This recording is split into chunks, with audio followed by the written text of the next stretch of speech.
muy conocido el doctor Gastón Boero, pero recordemos que ha logrado una gran notoriedad en su momento al ser de los primeros difusores y esos profesionales que desde la medicina nos hablaron de la sexología y de la sexualidad en América Latina. Ya tiene 91 y sigue tan campante, parece Johnny Walker, sí. Tan campante. Bienvenido, doctor. No, pero no lo toma Johnny Walker, ninguno toma. Un gusto recibirlo, doctor Boero. Bueno, no, muchas gracias por la invitación, Jaime. Por favor, me estaba mostrando este boletín del año 39, 25 de agosto de 1939, el órgano oficial de la Asociación de Estudiantes, Ideas y Acción de Paysandú. Y usted estaba integrando el consejo de redacción de este suplemento, de este boletín. Y fui presidente 3 años de la asociación. Ya en el 39 estaba... No, empecé en el 36, con la Guerra de España. Ya me integré a la Asociación de Estudiantes, que debe ser la más vieja del país. Fue fundada en 1907, Asociación de Estudiantes. Después, Ideas y Acción fue el título del diario que sacábamos. Y después le quedó Ideas y Acción, que nos gustó mucho el nombre. Está bueno, sí, sí.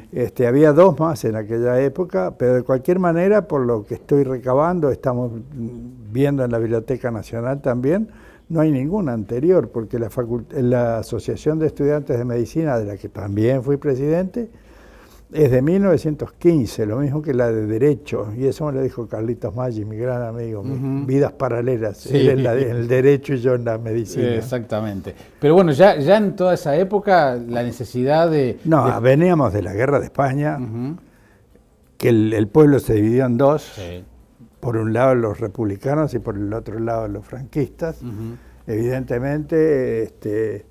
la división en el liceo era fatal, había un solo liceo en Paysandú, claro, en aquella época, y yo que jugaba en el cuadro, por ejemplo, a los gallegos 10, que eran los compañeros el lateral izquierdo y el puntero izquierdo, no le pasaba la pelota, y ellos no me pasaban a mí, porque ellos eran franquistas y yo era republicano. La división fue muy grande. Pero marcó mucho la vida en el pueblo, en mi pueblo, que éramos 30.000 habitantes en aquella época, serían 35.000.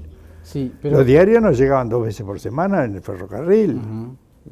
¿Pero qué me decían? No, que antes de ayer estuvimos conversando con el Serrano Abella, el periodista de Cerro Largo, sí. Y hablábamos de que este país está siempre dividido, ya sea por la política, ya sea por el fútbol, ya sea por la guerra española, sí, bueno, ya sea por Interior y Montevideo. Somos un país partido. Bueno, sí, pero yo creo que, no sé, a esta hora que uno está haciendo un poco un resumen de su vida y todo, si está conforme o no, yo digo que estoy conforme con mi vida, con lo que he hecho, pero fundamentalmente porque fui educado en una escuela de Paysandú, la escuela número 6, en donde yo creo que empecé la sexología ahí, empecé la convivencia, empecé el respeto hacia las mujeres, hacia las compañeras en aquella época, porque ahí empecé a ser libre como educando, estaba Rama recién acá,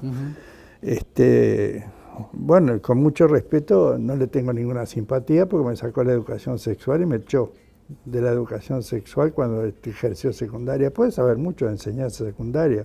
Yo me dedico a la sexología y quiero la educación sexual. Ahora vamos a venir a la educación sexual. Es brava la hoy. Pero digamos, ¿por qué en esa época usted empezó a sentir la sexología? Porque ¿Eso se transmite? ¿Eso se adquiere? No. Porque eso se adquiere desde chiquilín. Porque estuve en esa escuela 6, la directora era una tía mía, María Luisa Pons, que fue becada por el Ministerio de Instrucción en los años 20 para que fuera a Italia a estudiar el famoso método de la Montessori, María Montessori. María Montessori fue una psiquiatra que nació en 1870 y que más o menos cuando empezó el 900, ella era psiquiatra infantil, fue madre soltera, no se quiso casar con el padre de chiquilín, no lo quiso, lo rechazó, lo repudió, no sé qué, y se dedicó a la enseñanza indirectamente, porque trataba a los chiquilines que tenían retrasos mentales y lo trataba como un método para que entendieran y qué sé yo, en fin, una educación especial, personalizada. Y se dio cuenta que eso se podía extender a los demás niños que eran normales, e integrar, a su vez los que tenían trastornos, integrarlos con los demás. Vivía en un barrio muy pobre y armó una escuela con esas directivas, con gente que colaboraba con ella, formó gente y entonces empezó el método de María Montessori. Llegó a Estados Unidos y el otro día casi me caigo de espaldas porque estaba mirando un noticiero de televisión y apareció un senador, no sé si demócrata era, que parece que es un tipo joven, de mucho éxito, qué sé yo, y dijo que eso se lo debía porque había estudiado con el método Montessori. Hay 150, después me enteré, 150 escuelas en Estados Unidos que siguen el método Montessori. Acá están peleando con la enseñanza.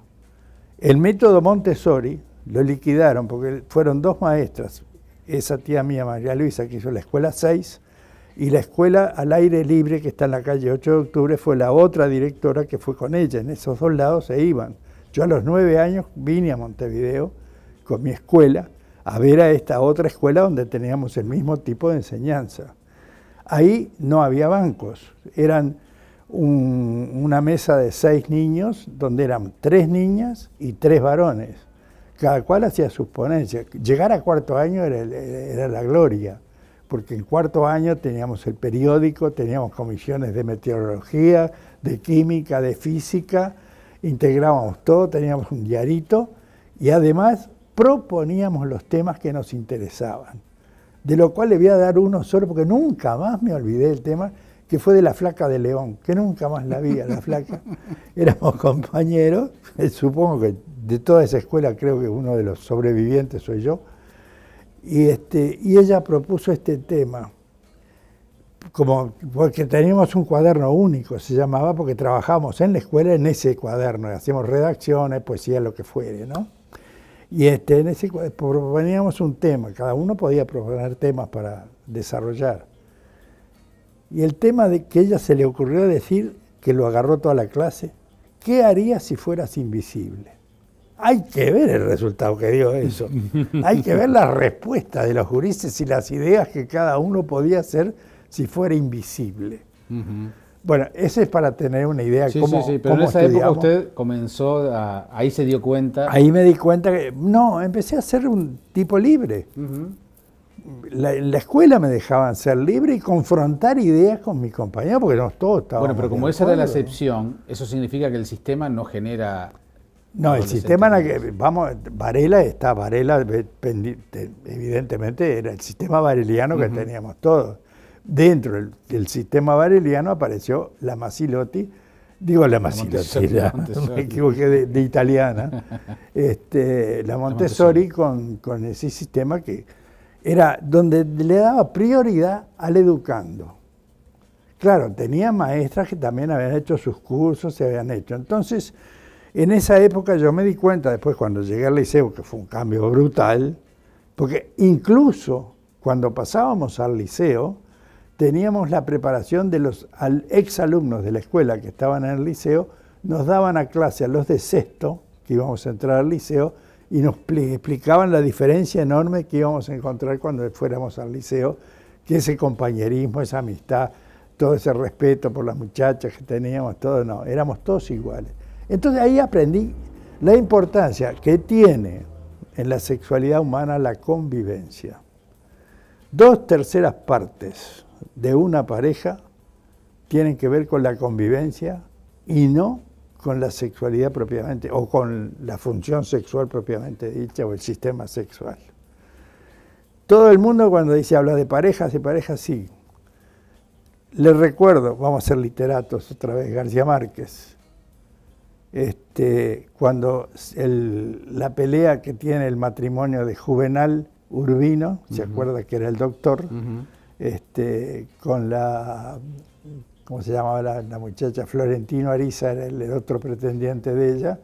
Con la mujer de él el problema era porque después de tantos años de matrimonio bien avenido, fenómeno completo, con hijos, se pelearon, estuvieron 3 meses separados porque ella no había dejado el jabón en la jabonera cuando se fue a bañar Urbino en la mañana cuando se levantó. El problema del jabón, eso explica perfectamente que las pequeñas cosas de la vida diaria es donde nos peleamos. Y después queremos esa pelea, la queremos llevar al matrimonio y se produce la separación. Y entonces los hombres que somos muy machos decimos, bueno, yo mañana lo arreglo porque le agarro a este y está. Y esta no. ¿La cama no resuelve esos problemas de convivencia? En absoluto. En absoluto. Porque uno cree, por lo que escucho equivocadamente. Pero claro, yo lo escucho también. No se olvide que toda mi vida hice deporte y siempre sigo yendo, todavía voy a nadar. Y estoy siempre en el grupo de los varones. Yo me río en pila con la conversación de los varones. Soy muy consultado, por supuesto. Tengo un consultor, estoy jubilado, pero ejerzo en el club. En el spa del Victoria está. No, pero la gente, los hombres y las mujeres también, que se creen que... que todo se arregla a través del sexo. No, eso realmente, la parte en sí de función sexual, de relación sexual, forma simplemente dentro del sistema sexual que lo describimos nosotros. Con Novoa, el último libro, describimos todo. Yo lo describí allá en el Canal 10 cuando empecé en el 2003, con la audición aquella, el sentido del sexo. Bueno, llevé especialistas y ahí me salió el sistema sexual, ahí lo vi. Porque en todos los especialistas que habemos en el mundo, que somos muchos, porque yo soy socio de la Sociedad Mundial de Sexología, soy de los fundadores también de eso, me han incorporado, me dieron un premio allá en Canadá por toda mi trayectoria, me votaron los brasileños, los argentinos, como... Yo soy el más veterano acá en el Río de la Plata, soy el más veterano en esto. Pero se cree que el sistema sexual sistema sexual está reducido, y usted escucha a todos los sexólogos y sexólogas que andan por los medios de comunicación, cuya puerta les abrí yo, dicho sea de paso. Es verdad. Y lamento haberla cuando escucho algunas cosas. Por eso volví ahora al Canal 10 otra vez de mañana. Porque precisamente están todos referidos solamente a los genitales, a la genitalidad, al aparato genital masculino, femenino, a la relación en sí, cómo es el coito, cómo hay que hacer eso, cómo se estimulan la famosa maleta roja, los juguetes sexuales. Eso no es ciencia, eso no es conocer el sistema sexual. Eso es los órganos sexuales masculinos y femeninos son los que se llaman en la medicina los órganos blancos, los órganos efectores, los que efectúan la función. Pero el resto de la función empieza en el cerebro, querido. El cerebro sexual es lo que estoy estudiando yo ahora. Siempre, también hemos escuchado muchas veces que, se lo he escuchado a usted, que el cerebro es el principal órgano sexual. El principal órgano sexual es el cerebro. La gente lo dice y lo repite, pero no saben por qué. ¿Por qué? ¿Por qué? Porque precisamente...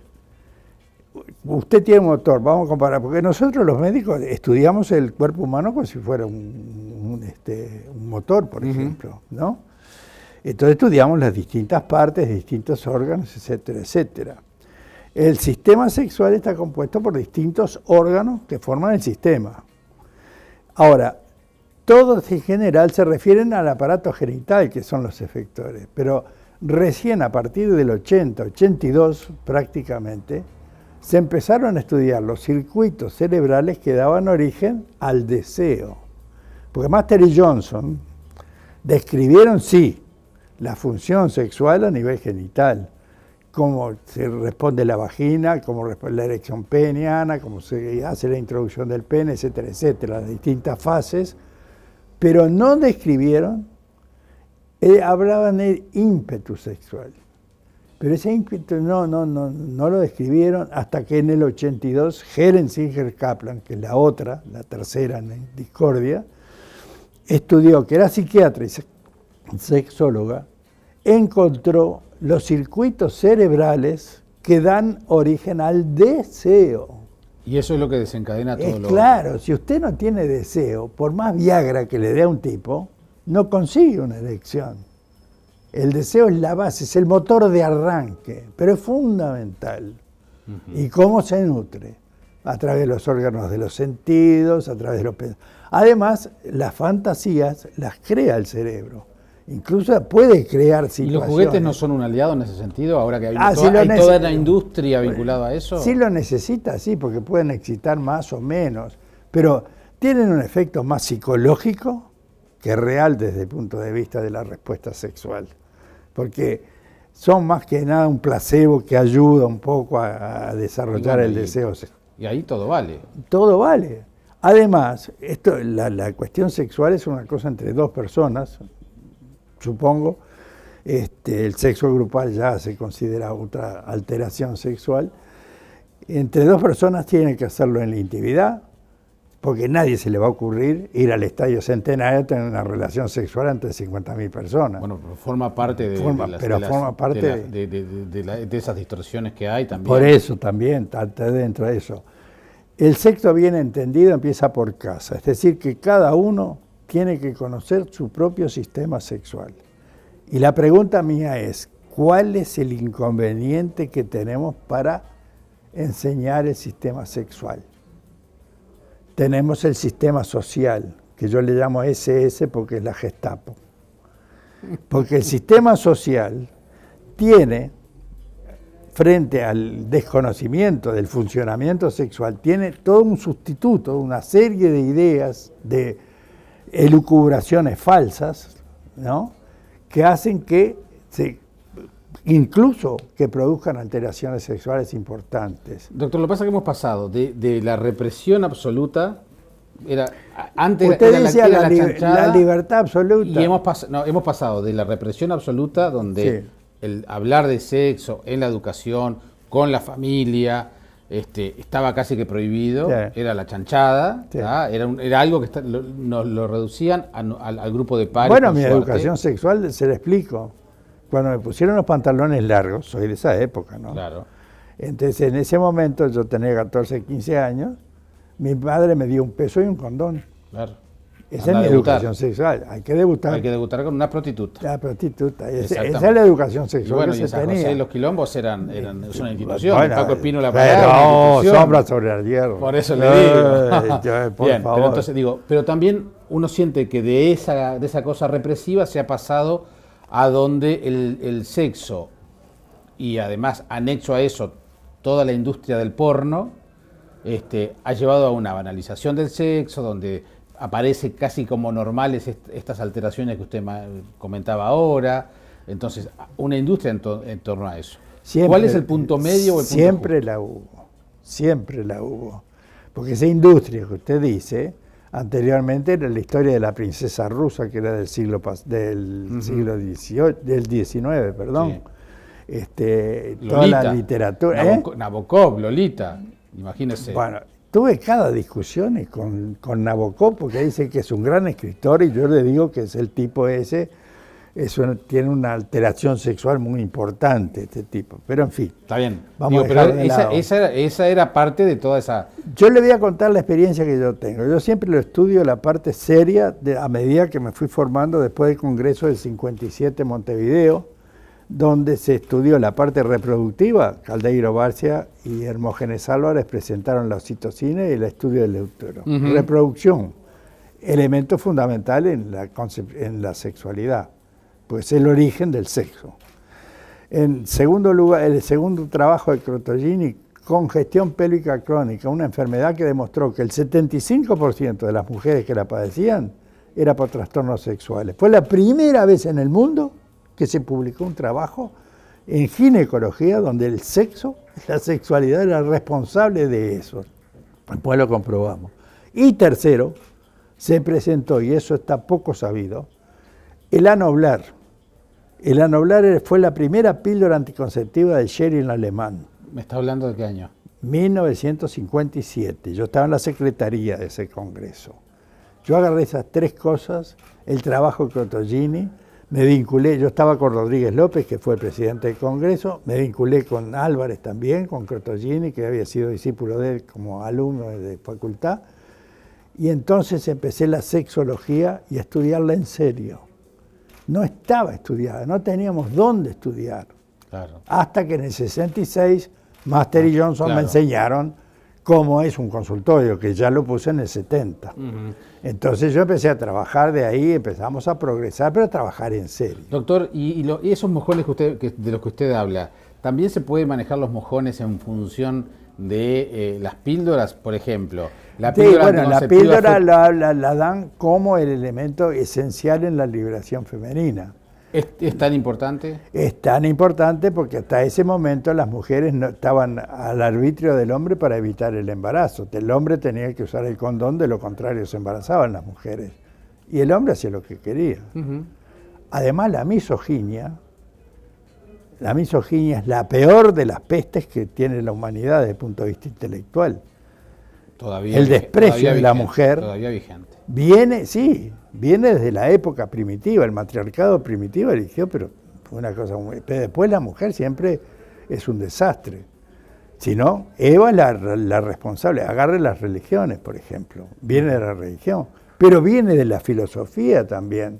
Lo que dice Aristóteles de la mujer, Dios me libre y me guarde. La mujer es un objeto. Él crea el objeto. Creo que Aristóteles crea el objeto sexual de la mujer. De la filosofía. Lo que se mantiene hasta hoy, con Liberación y todo. Además, sí, porque... la tele nomás sí, por eso le digo. Bueno, la tele, claro, la explotación también, ahí estamos otra vez. El sexo da plata. Incluso a mí me dio plata. Porque cuando puse el consultorio no había nadie. Entonces, en ese momento me di cuenta que podía mantener mi familia a través del consultorio, porque yo cobraba, evidentemente, si no cobro, ¿de qué vivo? Sí, sí. ¿No? Porque medicina, noble profesión, es un libro bárbaro, pero anda a trabajar gratis. Ese es el problema, ¿de qué vivo si no? ¿Y el Viagra ha sido importante?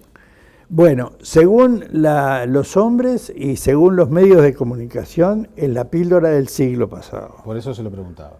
La píldora del siglo pasado es el anoblar primitivo, es decir, la píldora anticonceptiva. Esa es la píldora, porque esa fue la que dio vuelta el pensamiento social con respecto a la mujer y fundamentalmente le permitió a la mujer resolver, me estoy riendo por una anécdota, la voy a contar ahora, resolver el problema de tener relaciones por placer, establecer lo que dijo el vínculo del placer, como dijo Virginia Johnson. Virginia Johnson, una mujer bárbara, era linda, tenía 2 hijos, tocaba jazz, tuvo una orquesta, estudiaba psicología y se juntó con Master y Johnson, y yo creo que el pensamiento de Master y Johnson, que ya estaba enloquecido porque quería saber cómo era la función sexual, esta mujer se lo resolvió. De la mejor manera. De la mejor manera, porque además se casó con él. Por eso le digo. Entonces tenía todas Virginia. Sí. Además era muy linda mujer. Era muy linda. Yo no la llegué a conocer, a Master sí lo conocí. ¿Y el Viagra, entonces? ¿Qué es? Entonces, el Viagra fue la respuesta que tuvieron los hombres, porque los médicos y los científicos nunca habían estudiado, por ejemplo, la respuesta sexual masculina. Tenían la erección, tenían la relación coital o lo que fuere, y chau. Pero nunca se había estudiado cuál era el mecanismo de la erección. Nunca se había estudiado cómo era la eyaculación. Nunca se había estudiado. Eso se daba por sabido. El hombre estaba así, afuera de todo pozo, y no se interesaba. Pero cuando la mujer se libera, la mujer toma píldoras, tiene el sexo por placer, por el famoso vínculo que dice esta muchacha, entonces el hombre tiene que rendir siempre.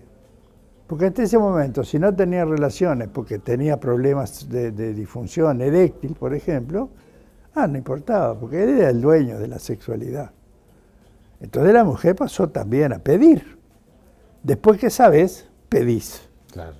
Porque cuando yo empecé a trabajar, en la española yo hacía una estadística cuando era ginecólogo en la española, y tenía 9 de cada 10 estrellas, como decía el jabón aquel, no tenían orgasmo. Yo empecé preguntando por el orgasmo. Se me armaron cada lío que Dios me libre.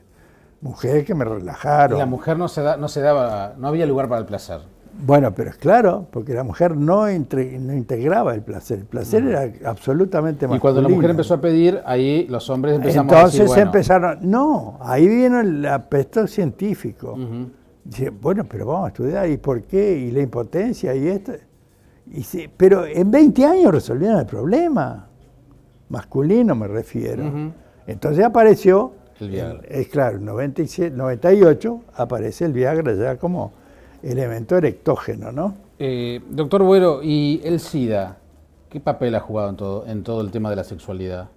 El SIDA jugó un papel muy importante porque fue encarado socialmente, y tiene nombre, Ronald Reagan, que lo trató de la peste rosa, porque dijo que el SIDA era de los homosexuales.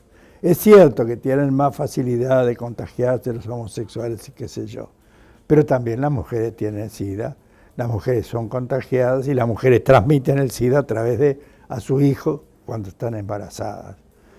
No se sabía nada, se empezó a estudiar el SIDA y el SIDA, cada vez que aparece un bicho raro en el África, como el ébola, el mismo efecto devastador desde el punto de vista social que tiene y el miedo que hay, que crean, porque los médicos educan a través del miedo, y a la mujer la educaron a través del miedo, el dolor que va a tener con la menstruación, el dolor que va a tener con la primera relación, el dolor que le mandó Dios para el parto, parirás con dolor. Entonces la mujer, el sexo, ¿qué? No tiene ninguna, desde el punto de vista social, no tiene para ella ninguna satisfacción, está nada más que para ser madre. Tanto se exageró que los evangelistas de Inglaterra, por ejemplo, a fines de en la época victoriana, se consideraba la mejor mujer aquella que tenía una relación sin orgasmo. Esas eran las mejores mujeres, las que tenían en la casa los tipos. Así salieron los ministros ingleses, porque agarraron para cualquier lado. Doctor, usted decía que ahora se cruzó con Germán Rama, que fue el que sacó la educación sexual. Que habíamos establecido, sí. Que ustedes habían encarado justamente. Todavía me duele, todavía me da bronca. Pero ¿en qué estado actual está la educación sexual a nivel de la educación? Sigo con bronca, porque qué? Habíamos hecho lo siguiente. Nosotros, después de un congreso que se hizo, donde participaron todas las sociedades que trabajan en sexología, hay 4 sociedades acá que trabajan en sexología, son aparte, son científicas, lo que usted quiera, con toda la gente que andaba en los alrededores. Se hizo una reunión en el municipio, se hizo un congreso en el municipio, y todos presentaron proyectos para mejorar la educación sexual o lograr llevar la educación sexual. Bueno, me invitaron a que yo hablara y yo me levanté y dije, bueno, yo los conozco a todos nos conocemos acá. Siempre nos felicitamos, nos damos la mano, somos unos tipos bárbaros, pero no hacemos un carajo por la educación sexual. Lo que tenemos ahora es proponer un plan de educación sexual, nombrar una comisión que haga un plan en el que todas estas sociedades estén de acuerdo y presentárselo al Parlamento y después llevarlo al Codicen. Eso fue lo que hicimos. ¿Y? Lo logramos y el Codicen tiene, y hay una ley. Bueno, ahí está, ahí sí le pongo la firma. Esa fue el día que dieron la ley, todos siempre se acuerdan, mis compañeros, mis amigos del alma, el grupo de 4 de los 3 mosqueteros que somos, siempre se acuerdan que cuando se hizo el acto, que estuvieron los ministros de Educación, el Codicen, etcétera, etcétera, donde se iniciaban las clases del plan propuesto por nosotros y aprobado por el Codicen. Empezábamos las clases para formar profesores. Claro, es clave, eso es lo clave. Formar a los formadores. Si no estábamos fritos. Entonces empezamos por ese lado. El primer año fue la formación de los profesores, etcétera, etcétera. Unos me dijeron que yo no le podía dar clase a los chiquilines de la escuela porque yo no fui formado en el IPA. Tampoco podía ir al liceo. Esos son los muchachos del gremio, los saludo. ¿Se da cuenta? Pero salió, se aprobó y es ley. Lo que yo le digo, Jaime, no sé lo que va a pasar con esa ley, porque esa ley, tuvimos un gobierno de Frente Amplio, ese gobierno aprobó la ley, la aprobó el Codicen de ese gobierno, y pasamos un segundo gobierno, y cuando llegamos al segundo gobierno se acabó la plata para la educación sexual que tenía, y local, en la calle San José, teníamos la biblioteca, teníamos gente que iba al interior, teníamos todo organizado. ¿O sea que no se están formando formadores para educar sexualmente a los...? En este momento no.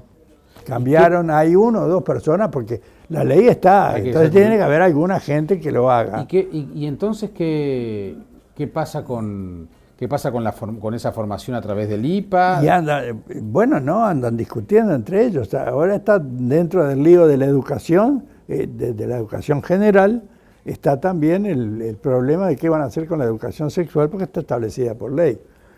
Eso me causa gracia. Yo lo escuché una vez a Astori hablando de economía, diciendo que él no quería leyes que intervinieran en la economía. Porque donde hay una ley para sacarla, Dios me libre y me guarde. Yo, comparándome con Astori, no. Comparándome con Gastón Buero, porque yo soy anterior a Astori, yo he dicho que jamás los legisladores se deben manejar la sexualidad y menos hacer leyes sobre la sexualidad. Porque la sexualidad es una cuestión muy personal, es de cada uno de nosotros, depende de nuestra ideología sexual y de lo que hacemos para ver lo que vamos a hacer sexualmente.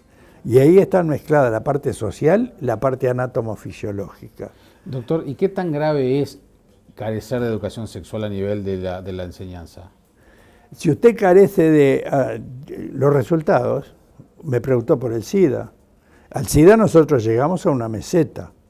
En la contención del SIDA se transformó en una enfermedad crónica y todo, pero el SIDA es una enfermedad muy contagiosa, es una enfermedad de transmisión sexual. Mientras nos dedicamos mucho, tanto al SIDA, porque el SIDA fue un poco como el ébola en este momento, en ese momento del SIDA también todos dedicaban al SIDA y se olvidaron de la gonococcea, se olvidaron de la sífilis.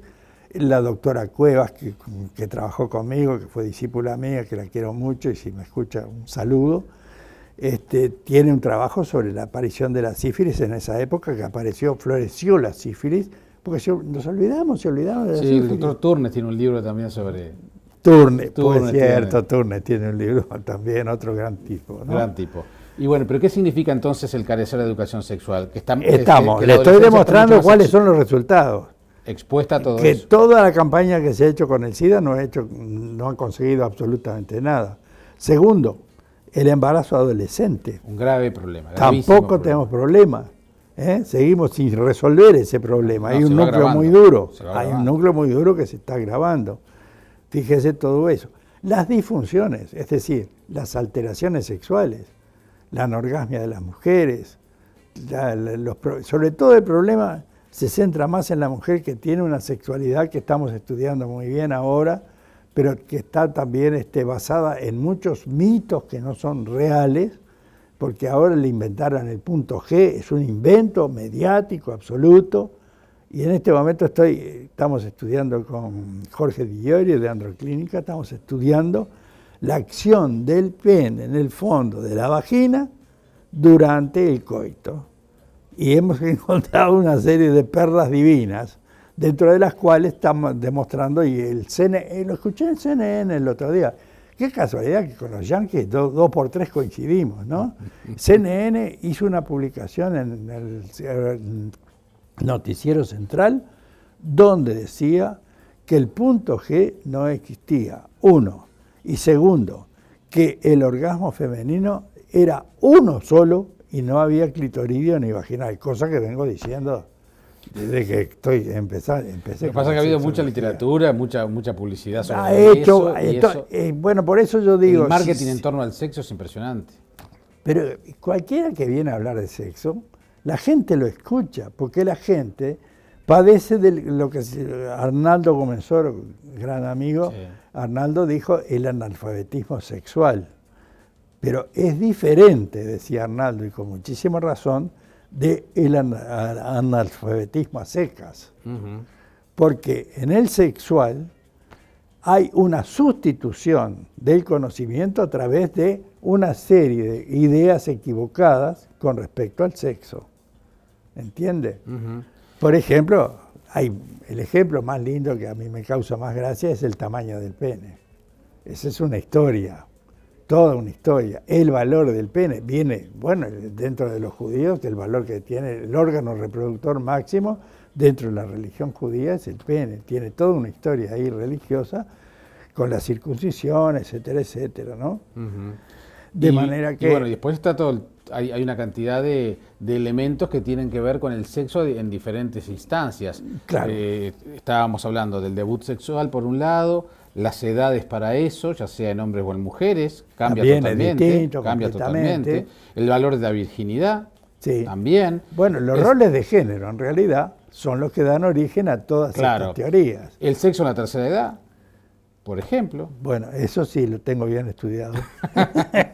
Llegar a esta edad, ¿qué tal? Hoy, usted, perdóneme la pregunta, No, doctor, no. pero lo estimo demasiado y muchísimo y lo respeto. Sí. ¿Hoy se siente plenamente su sexualidad? Sí, cómo no. No tengo problema, porque usted conoce Sí, a mis compañeros, la conoce muy bien. Claro que sí.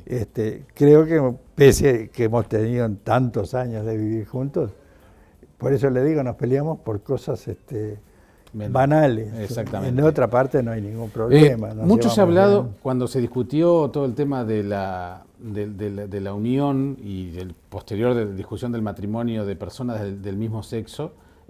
También mucho se ha hablado del tema de la sexualidad y lo que es normal y lo que no es normal. Precisamente palabras que están suprimidas en la sexología. Por eso se lo normal y anormal. Ahí va.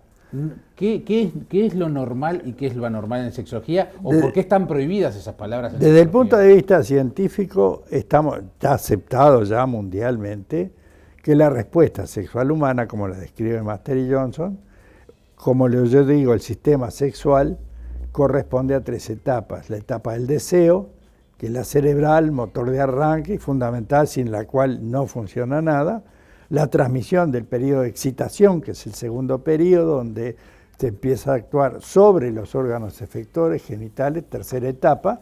Y el orgasmo, que es la culminación, que es una sensación de placer muy importante, muy enorme, cada cual la siente a su manera, el hombre de una manera, la mujer de otra, tiene su orgasmo, pero es la culminación de la relación.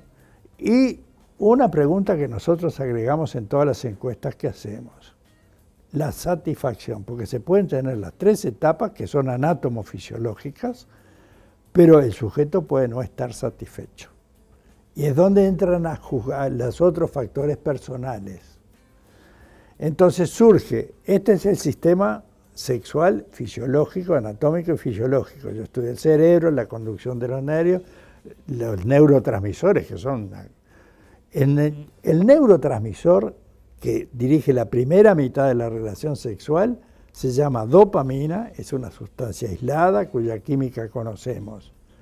Y es nada más ni nada menos que el pensamiento sexual que viene de la corteza cerebral y pasa al cerebro medio, y de ahí va a pasar al sistema autónomo y va a llegar al aparato genital.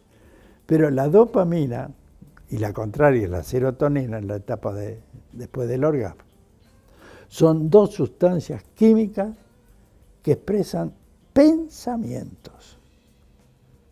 Esto no les gusta a los psicólogos, porque si yo busco la dopamina para conseguir precisamente una buena respuesta sexual, tener una positiva respuesta sexual, la puedo anular con el pensamiento, pero yo también puedo anular mi pensamiento. Es decir, la importancia que tiene el cerebro es que está, y la importancia, Jaime, de la ideología que cada uno de nosotros tenga con respecto al sexo y cómo lo va a hacer. Tiene derecho a hacerlo como quiera. Y la libertad sexual es lo que le temen todos los políticos, y cada cual va a opinar de acuerdo a su religión, a su yo, claro, a su manera de ser. Claro. No leyes, no, querido. El sexo es mío, es personal, yo soy libre sexualmente. Doctor, ¿cree en los afrodisíacos? Hay uno, como no, la hormona masculina.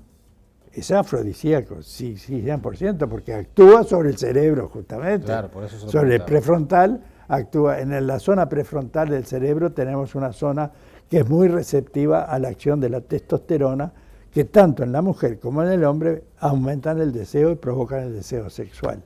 Los demás todavía no tienen ninguna demostración, pero son cosas que andan por el mundo. Efecto placebo. Si yo creo que esta agua que estoy tomando es afrodisíaca, claro, Yo estoy convencido de eso, seguramente va, una respuesta. seguramente va a marchar bien. ¿Por qué? Seguramente. Porque claro, es de acá. porque es de acá que empieza la cosa. Es así. Es la acción cerebral. Doctor, este último libro que llevó adelante Rosana Prat, que veíamos la tapa hace un ratito, de alguna manera, bueno, es un repaso de lo que ha sido su vida, pero sobre todo hay una cantidad de testimonios de gente que ha valorado mucho Sí.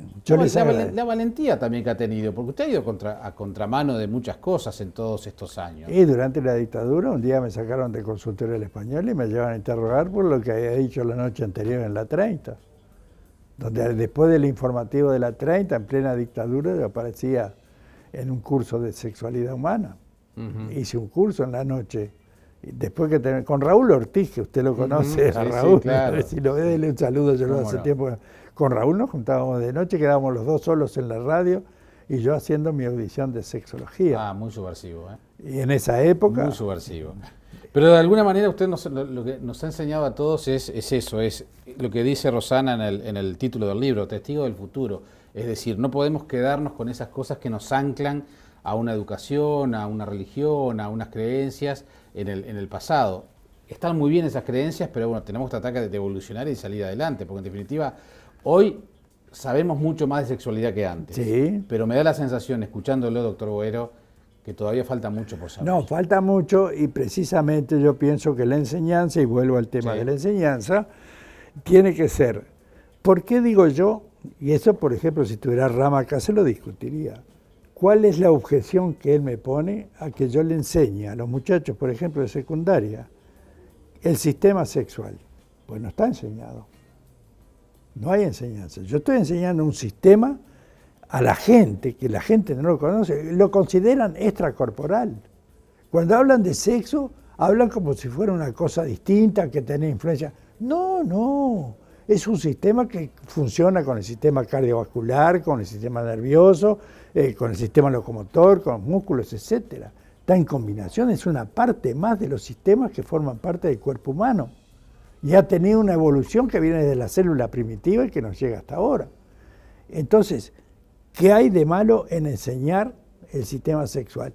Porque, claro, de esa manera dice que uno libera a los chiquilines para que tengan relaciones cuanto antes. ¿Usted se cree, por más profesor que sea, por más maestro que sea, por más padre, por más sexólogo, que usted va a limitar o va a saber cuando un chiquilín o una chiquilina se calientan y tienen una relación? ¿Lo va a saber? ¿Lo va a evitar? No diciéndoselo, no lo va a evitar. No diciéndoselo, no. Eso seguro. Pero hay una prueba que le hizo Portillo en la Facultad de Medicina, que le enseñó la parte de sexualidad que se conocía, esto tiene como 20 años, a los estudiantes de la Facultad de Medicina del primer año, les enseñó la parte de sexualidad, les habló de sexualidad y qué sé yo. Y comparó la iniciación sexual, edad de iniciación sexual, como si fuera una cosa sumamente importante. A mí me importa 3 carajos. Quiero que tengan una buena iniciación y nada más. Pero comparó estos estudiantes de la facultad con otro grupo que no iban a la facultad, que no tenían esa educación. Los que sabían fueron los que se iniciaron más tarde, no más temprano, más tarde. Así que hasta hay una demostración en ese sentido. Doctor Boero, yo le agradezco muchísimo que haya venido, para mí ha sido un privilegio. Y usted sabe lo que lo admiro mucho, motivo por el cual me tomé el atrevimiento de hacerle una caricatura y de regalársela. No puedo. Pero Jaime, con todo respeto. Siempre, yo a usted lo aprecio muchísimo, lo escucho todas las tardes. Tengo, yo qué sé. Y piden que muestre la caricatura. Piden que muestre la caricatura. Bueno. Digan. Ya sé que hizo una exposición, yo no sabía que usted. Bueno, es una atrevida, pero bueno, vaya esto como un homenaje. Pero eso va a ser, pero enormemente lo aprecio. Usted no se imagina, Jaime. Bueno, se lo agradezco. Por favor, doctor, ha sido un privilegio tenerlo, Para mí ha sido un privilegio hablar con usted, que es un gran periodista. Yo lo admiro mucho. Le agradezco muchísimo. Señoras y señores, hacemos una pausa y luego de ella vamos a la actualización de noticias aquí en el segundo tramo informativo del Observador TV, cuando faltan 5 minutos para las 13 horas.